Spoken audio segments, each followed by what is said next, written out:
entre luxe et simplicité. Notre récit s'ouvre sur Chef Paul et son établissement mythique, Hunger, classé parmi les restaurants les plus prestigieux de la planète. Paul règne en maître absolu, incarnant une discipline de fer qui terrorise son équipe. Dans sa cuisine, la pression ne faiblit jamais, chaque geste est scruté, chaque erreur sanctionnée.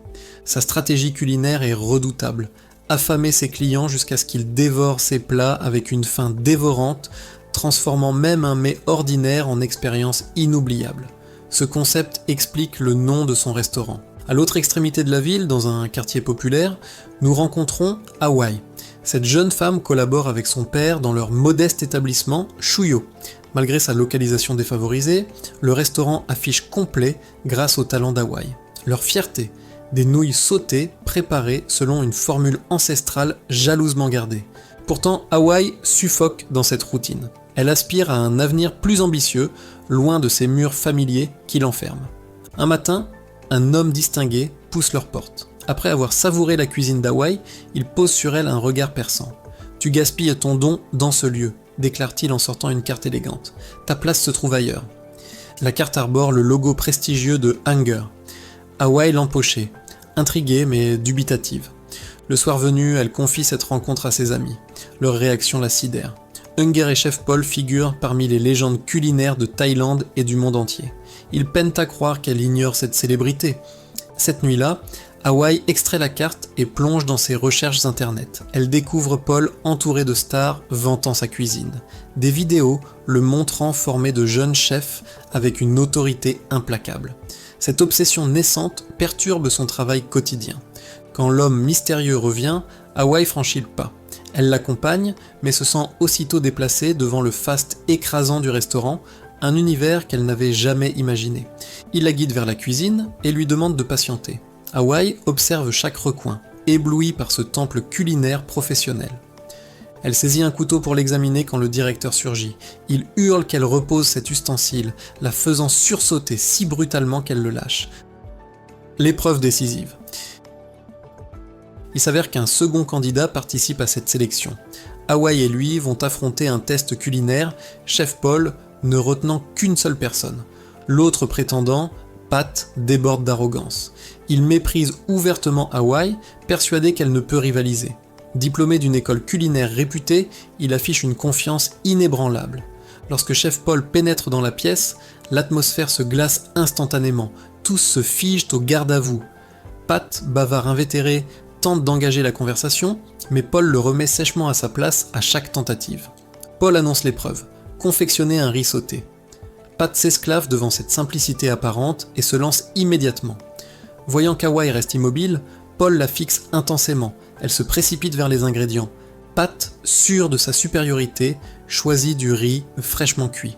Hawaï hésite, puis sélectionne une poêle particulière et opte pour du riz de la veille, sorti du réfrigérateur. Pat raille ce choix qu'il juge amateur. Une fois terminé, le plat d'Hawaï paraît bien modeste face à la création sophistiquée de Pat qui jubile intérieurement. Chef Paul commence son évaluation par Hawaï. Sans même goûter l'œuf de Pat, il lui ordonne de partir immédiatement. Pat explose, protestant que sa réalisation n'est pas mauvaise et que celle d'Hawaï semble affreuse. Il revendique sa place dans ce restaurant. Paul le gifle violemment, lui lance son sac et le chasse impitoyablement. Il se tourne vers Hawaï et lui demande ses motivations. Elle répond simplement qu'elle souhaite devenir exceptionnelle. Paul s'approche et remarque que l'odeur de nouilles imprégnant ses cheveux n'a pas sa place dans une cuisine de cette envergure. Il lui ordonne de se laver et de se préparer. Hawaï obéit, revêt l'uniforme du restaurant et ressent une joie immense. De retour en cuisine, Tone la présente à l'équipe. Ils sont 7 chefs au total, Chef Paul inclus. Il lui présente Don, bras droit de Paul et spécialiste des soupes, King, responsable des plats au froid, sauces et desserts, l'assistant de cuisine et lui-même Toon, le plus jeune assistant du chef. Toon confie à Hawaï qu'elle remplace probablement quelqu'un de récemment licencié et qu'elle s'occupera sans doute des fritures. Baptême sous pression. Paul surgit et annonce un événement exclusif pour le lendemain. Une fête d'anniversaire privée avec 15 convives d'environ 40 ans. L'hôte est le général Primac, accompagné de figures politiques influentes. Le thème imposé s'intitule « Viande et sang », Chaque création doit être juteuse, laissant une sensation persistante en bouche. Les couleurs doivent évoquer le sang. Paul confie à Hawaii la mission de frire une pièce de viande extrêmement coûteuse sans perdre ses sucs. Il explique que tout repose sur la technique de découpe et lui ordonne de s'exercer. Hawaii, nerveuse, peine à découper correctement. Paul explose, lui criant que cette pièce vaut une fortune et qu'elle ne comprend rien. C'est sa première expérience avec un ingrédient si délicat, la pression l'écrase. Il lui demande de la cuire, mais chaque essai déclenche ses reproches pour surcuisson. Elle multiplie les tentatives, mais il trouve toujours des défauts. Il lui rappelle qu'elle a été recrutée spécifiquement pour cette tâche. Si elle échoue, elle n'a rien à faire ici. Paul lui présente deux alternatives. Persévérer jusqu'à maîtriser cette cuisson ou retourner au restaurant de nouilles paternelles. Sur ces mots, il disparaît. Submergée par le stress, Hawaii s'effondre en larmes.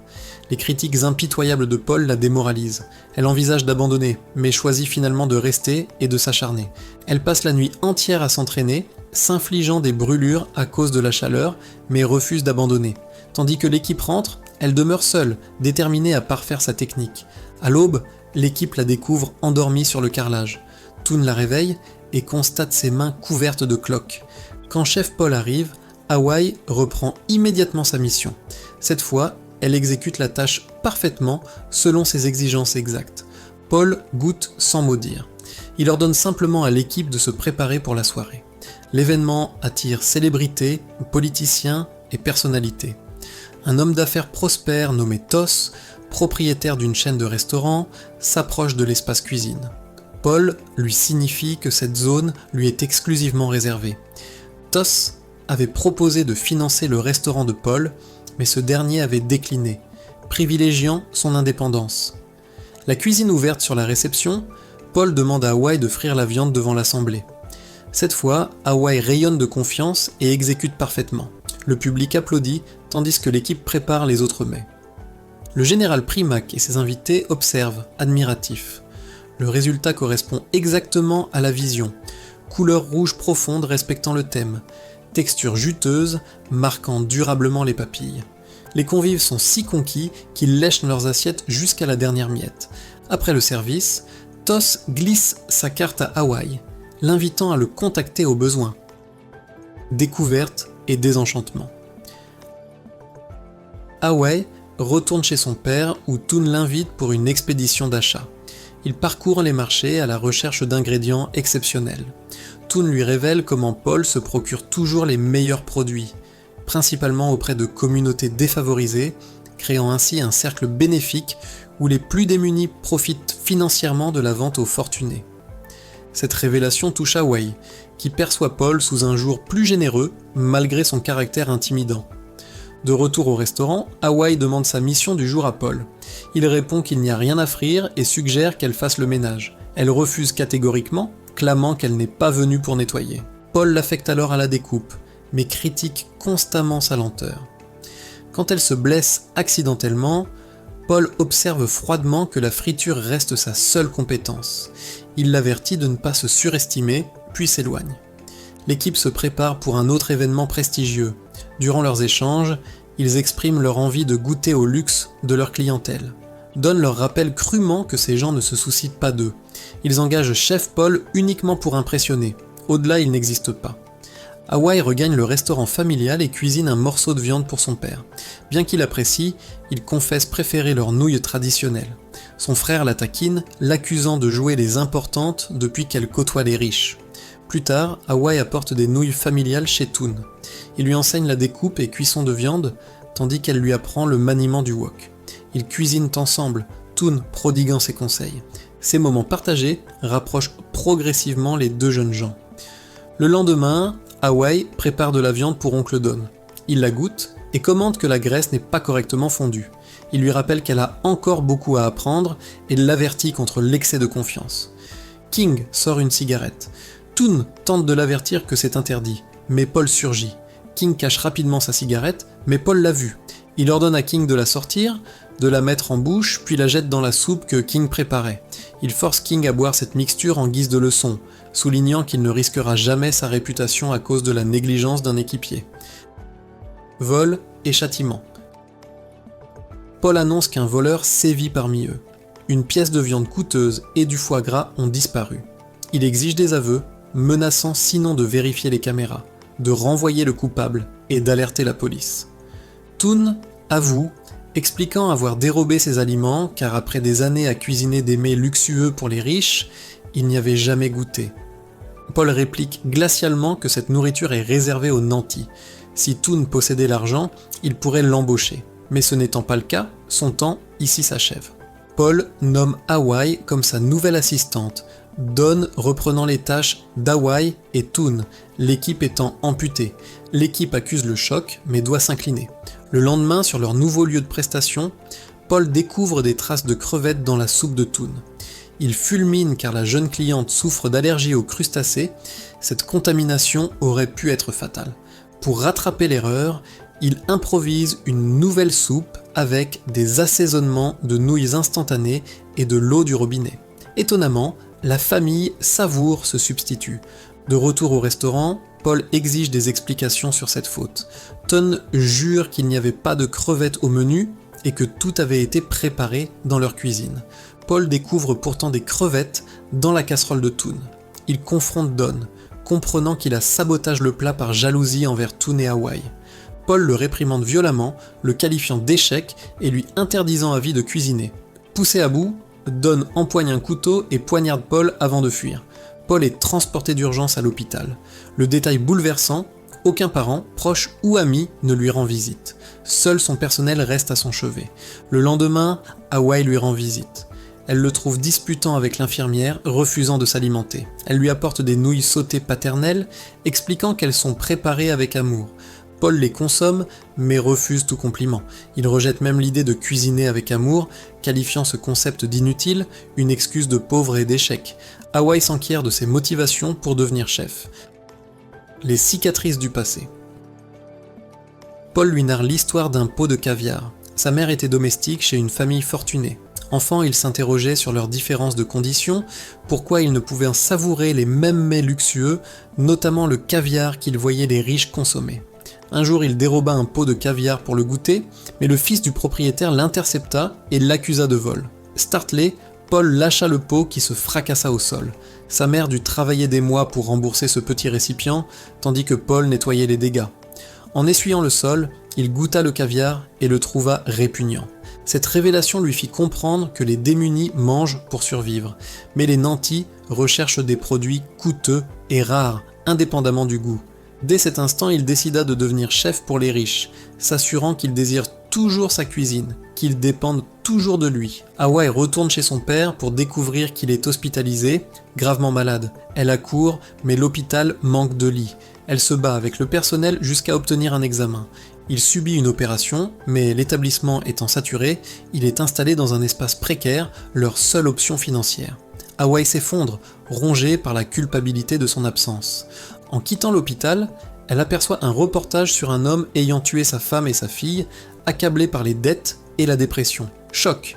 Il s'agit de la famille qu'ils avaient récemment servie. Hawaii reste perplexe.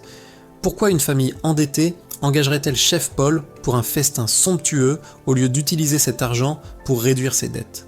Elle saisit alors l'objectif de Paul, rendre les riches si dépendants de sa cuisine qu'il la privilégie sur tout, même dans la détresse. Plus tard, Paul emmène l'équipe chasser dans la forêt un oiseau rare et illégal pour le cuisiner. Hawaii proteste, affirmant que cela transgresse la loi, pas la cuisine. Paul rétorque froidement qu'elle ne deviendra jamais un vrai chef tant qu'elle raisonnera avec ses émotions. Frustré, Hawaii claque sa démission et s'en va. Toon l'emboîte le pas, quittant également l'équipe. Chez elle, Hawaii se rappelle la carte de Tos reçue lors de la soirée du général Primac. Elle l'appelle et fixe un rendez-vous. Tos la couvre d'éloges, proclamant croire en son potentiel exceptionnel et promettant de la hisser parmi les chefs mondiaux. Il l'emmène dans un nouveau local et monte un restaurant exclusivement pour elle qu'il baptise Flame. Hawaii propose à Toon de rejoindre son équipe, mais il décline, incapable de travailler sous ses ordres. Hawaii commence son activité. Tos constituant une équipe de soutien. Elle concocte plusieurs plats que Tos déguste et complimente, notant qu'ils sont excellents mais manquent d'audace. Elle imite encore Paul. Il l'encourage à plus d'audace. Alors Hawaii expérimente de nouvelles créations, s'acharnant à prouver qu'elle surpasse Paul. L'inauguration approche, les médias se mobilisent, l'établissement affiche complet avec d'interminables files d'attente. Son succès éblouit. Succès et solitude. Away visite Toon dans son restaurant personnel, mais celui-ci bat de l'aile au bord de la fermeture. Son envie face à sa réussite est palpable. Elle lui explique que son échec ne provient pas d'un manque de talent, mais d'une maîtrise insuffisante. Toon rétorque amèrement qu'elle ressemble désormais à Chef Paul. Away le quitte, blessé. Elle évoque Toon avec Toss, demandant s'il peut l'aider. Toss balaye Toon comme un chef banal parmi tant d'autres, mais accepte de l'évaluer. Toss informe Away de leur premier événement majeur.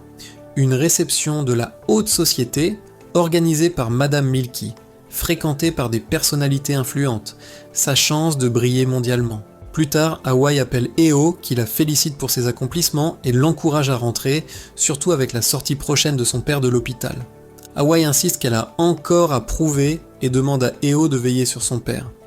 Eo confie qu'elle lui manque et que le voisinage dit qu'elle a changé, mais Away ne vise qu'un objectif, un succès plus éclatant encore. Durant leur conversation, Chef Paul surgit devant elle. Elle lui prépare un plat et, première historique, il sourit après dégustation. Quand elle sollicite son opinion, il en minimise l'importance. Il souligne que Toss l'a déjà rendu célèbre, assurant sa clientèle. Paul l'avertit cependant que son succès la rendra accro à tout prix, comme elle a perdu Toon, et ce n'est qu'un début. Elle perdra finalement l'essence de son unicité, comme lui. Il lui rappelle sa solitude hospitalière. Away, profondément touché, reste sans voix. Avant de partir, Paul révèle qu'ils se retrouveront à la fête de Madame Milky, car elle n'est pas la seule chef engagée. Away reste sous le choc, réalisant qu'elle pourrait échouer face à une légende comme Paul. L'affrontement final. Le jour J arrive, premier choc. Madame Milky s'enquiert de Paul plutôt que d'Away, encore relativement inconnu. Seul Toss jouit d'une vraie notoriété. Toss arrive avec Toon pour soutenir Away, réalisant leur attachement mutuel. Toon encourage Away à se concentrer sur la réussite, qualifiant le reste de distraction. Away et son équipe préparent leur plat. Madame Milky goûte la première bouchée, l'assemblée est sous le charme. Soudain, les lumières baissent. Paul entame une performance spectaculaire, descendant une carcasse entière du plafond, la découpant expertement, l'assaisonnant et l'embrasant pour la rôtir. Il défie Away du regard. Le spectacle est saisissant, incarnant sa philosophie, affamer son public. Comme prévu, la foule se masse autour de lui, occultant quasi totalement Away. Mais Away ne renonce pas. Elle poursuit sa cuisine, et bientôt les invités se retournent vers sa création. Elle prépare des nouilles sautées inspirées des recettes familiales ancestrales. Cuisinant, les souvenirs familiaux l'inondent, et elle livre un discours émouvant sur la famille, le réconfort et cuisiner avec amour. Tous ceux qui goûtent sont émus, non seulement par les saveurs, mais par l'émotion véhiculée. Mais Paul n'a pas terminé son show. Il défie à nouveau Away en préparant une soupe avec les mêmes épices de nouilles qu'elle utilisait. Personne ne connaissant la vraie composition du bouillon, il s'émerveille naturellement devant la création d'un chef légendaire. Paul s'approche d'Away et lui délivre sa leçon finale. Peu importe ses créations, leur apparence ou créativité, les croyances sont difficiles à ébranler. Même avec un plat simple, il triomphait, car il avait habitué les gens à désirer tout ce qu'il produisait. La police surgit pour arrêter Paul. Les téléphones affichent une vidéo le montrant, servant à un politicien célèbre un plat d'oiseaux rares chassé illégalement. C'était le jour de la démission d'Away. Toon avait filmé et, avec Toss, divulgué aux médias. Paul délire, accusant Away d'orchestrer sa chute. Il proclame qu'elle peut gagner maintenant, mais qu'il reviendra plus fort. Away s'effondre en larmes. Elle considérait Paul comme son mentor, et n'avait jamais voulu cette fin. Elle regarde Toon et Toss, le cœur brisé par cette trahison. Toss annonce qu'elle prendra la place de Paul, Toon étant l'artisan de ce succès. Away les abandonne et s'éloigne. Toon la suit, clamant avoir écouté ses conseils, poursuivi son rêve et réussi, peu importe les moyens. Elle ne répond pas et quitte la fête, serrant la poêle qu'elle utilisait depuis le restaurant paternel. Dans les rues, elle voit des démunis assis sur les trottoirs, se nourrissant comme ils peuvent. Elle arrive au restaurant familial, fermé depuis son départ, car elle en était l'âme. Apercevant son père, elle fond en larmes et l'étreint. Retour aux racines.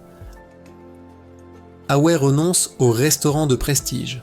Elle rouvrira l'établissement paternel et le promouvra sur les réseaux sociaux avec l'aide d'Eo et sa sœur. Elle comprend que sa place est ici, avec sa famille, et ses semblables. Elle ne les sacrifiera pas pour un rêve creux et une vie qui ne lui appartient pas. La sécurité familiale et l'amour valent infiniment plus que la célébrité et la fortune. Dans ses mains, cette poêle simple qui l'accompagne depuis le début. C'est avec elle qu'elle préparera désormais ces nouilles qui nourrissent les cœurs autant que les ventres, car elle a saisi que la vraie excellence ne se mesure pas au prestige de la clientèle, mais à l'authenticité et à l'amour investi dans chaque geste, chaque préparation. Si tu es parvenu jusqu'ici, accorde-toi une pause bien méritée. Cette histoire nous enseigne que parfois, le plus grand triomphe consiste à revenir à l'essentiel. D'autres récits passionnants arrivent bientôt, alors pense à liker, t'abonner et explorer les autres résumés qui méritent ton attention.